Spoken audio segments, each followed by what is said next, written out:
Sorry, I ain't got no money. I'm not trying to be funny, but I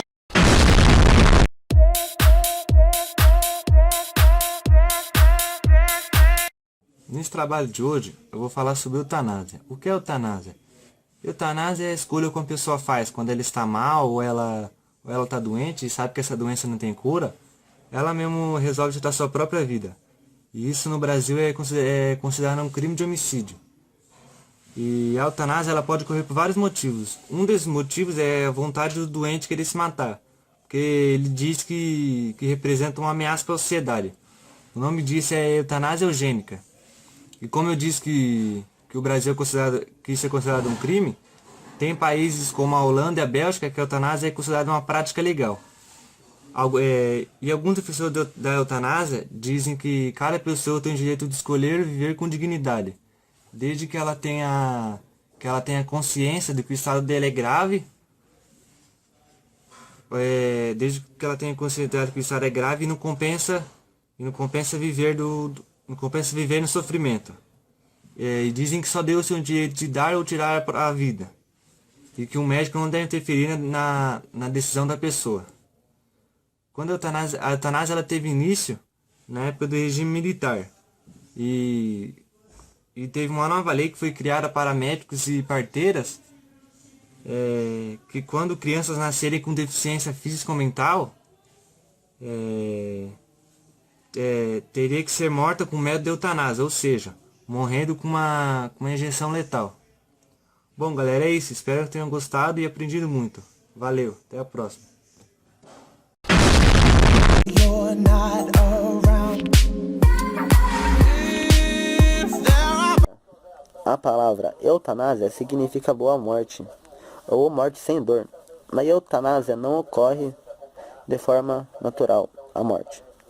É a interrupção na vida de uma pessoa que teria chances de melhora sem aparelhos, mesmo vivendo em estado vegetativo. Eutanásia, no Código Penal, a prática da eutanásia não é estipulada, assim sendo, o médico que termina a vida de um paciente por compaixão comete o homicídio simples indicado no artigo 121, sujeito a pena de 6 a 20 anos de reclusão.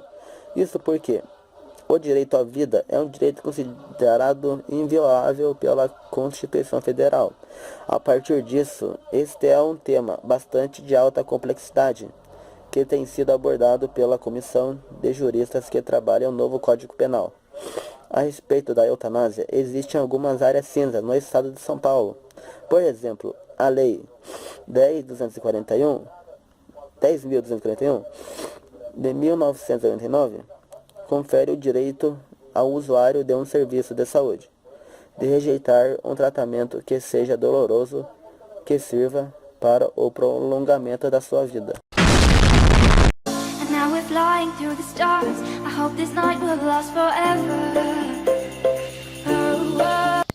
Oi, meu nome é Lucas e hoje eu vou falar sobre eutanásia e o conceito religioso.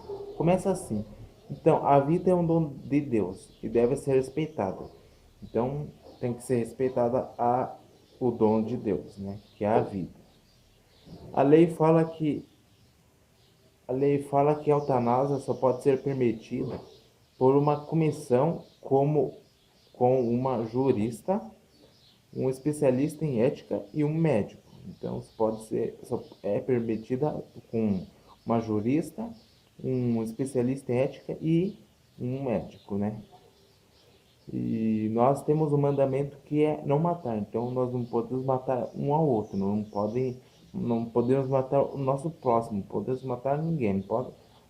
Não pode matar ninguém. Só isso. Portanto, a eutanásia nunca deveria ser uma opção para o cristão. Então, a eutanásia não é uma opção para o cristão. Quem é cristão não usa eutanásia.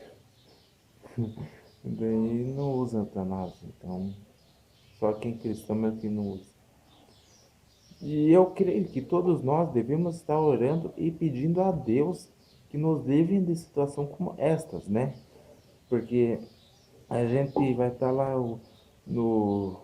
com aqueles aparelhos lá no médico que está deixando a gente viva. Então, não podemos deixar que as outras pessoas tirem aquilo lá, porque nós estamos precisando daquilo lá. E Deus não quer gostar disso. Então devemos pensar o que Deus acharia disso. Isso não é uma coisa certa. Então, Deus não. Nós íamos estar matando um ao outro, né? Então, nós devemos deixar que a vida siga seu próprio curso. Então, se a gente for morrer, beleza, morremos. Mas se não morrer, fica vivo. Então, é isso. Então, esse é minha parte aqui do trabalho do trabalho de filosofia com o professor Guilherme, né? Acho que ele tá me vendo agora, né? Opa, oi, professor. Então, então é isso aí, foi vídeo e daí os outros participantes do grupo aqui do vídeo tá aí, então tá rodando, então, falou.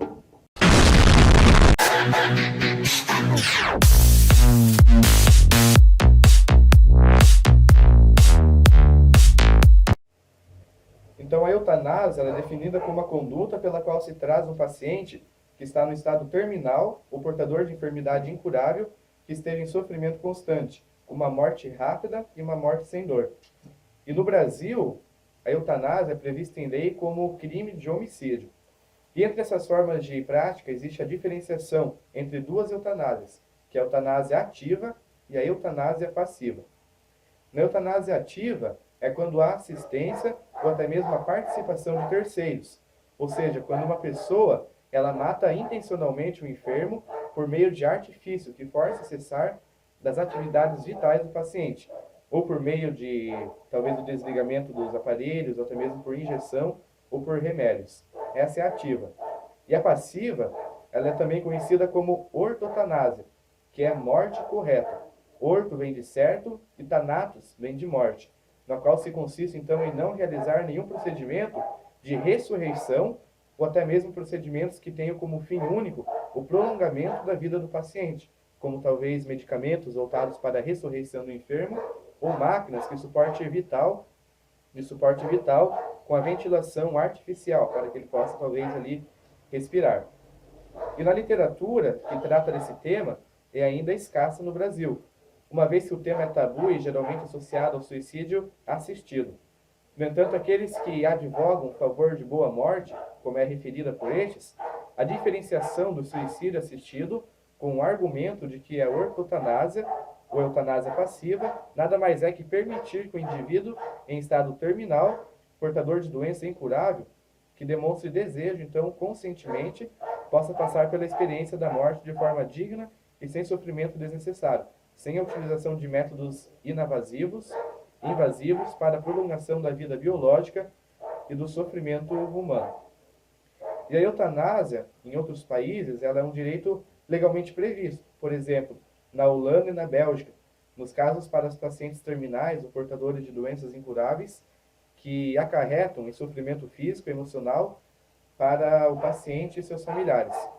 Em outros países, no entanto, é possível que o paciente lhe faça o requerimento legal de não haver tentativa de ressurreição no caso da parada crítica de órgãos.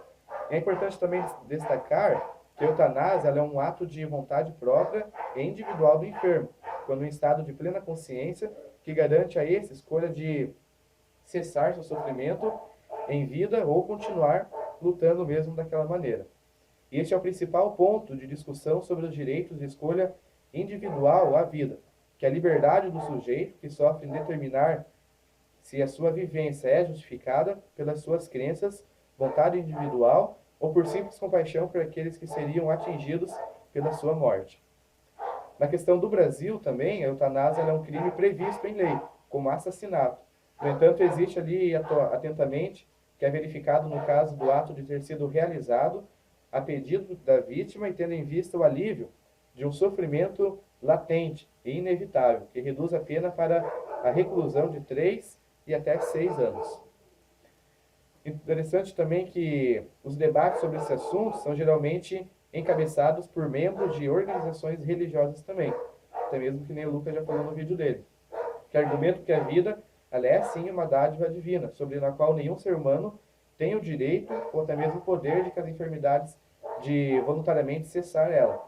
E por alguns profissionais de saúde que argumentam que as enfermidades que acarretam sofrimento prolongado seriam reduzidas caso os governantes investissem para que ela fosse então reduzida ou que tivesse então o uso da eutanásia.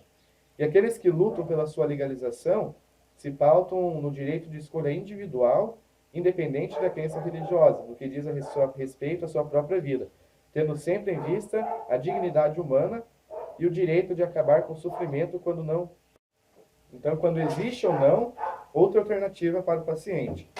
E até mesmo um dos maiores defensores da eutanásia é o médico Jack Kevorkian. Ele assistiu então a mais de 130 doentes terminais em suas mortes. E o assunto é incrivelmente complexo, também possui vários lados a serem vistos. Para isso é importante que ele seja exposto de forma compreensível para todos. Até mesmo filmes que tratam sobre eutanásia são uma boa fonte de informação. Um deles é o filme Você Não Conhece o Jack, ou You Don't Know Jack, 2010, que conta a história real de Jack, que é um médico que ele realizava a eutanásia para pacientes em estado terminal ou que estavam, então, tendo um sofrimento agudo. A vida, a morte e o sofrimento humano sempre são, então, assuntos complexos e que muitas pessoas acabam entrando nesse assunto, querendo entender melhor. Entretanto, essa é uma realidade a qual todos nós estamos sujeitos, de uma hora ou outra, a acabar ficando doente. Então, esse vídeo foi para ensinar um pouquinho sobre a eutanásia passiva. Então, relembrando, a eutanásia ativa, ela é quando tem a participação de terceiros, e a passiva é conhecida como ortotanásia, que é uma morte correta, orto de certo e thanatos de morte. E também já vimos como que ela é encarada tanto no Brasil, como também em outros países, como a Holanda e a Bélgica, e também na questão da religião.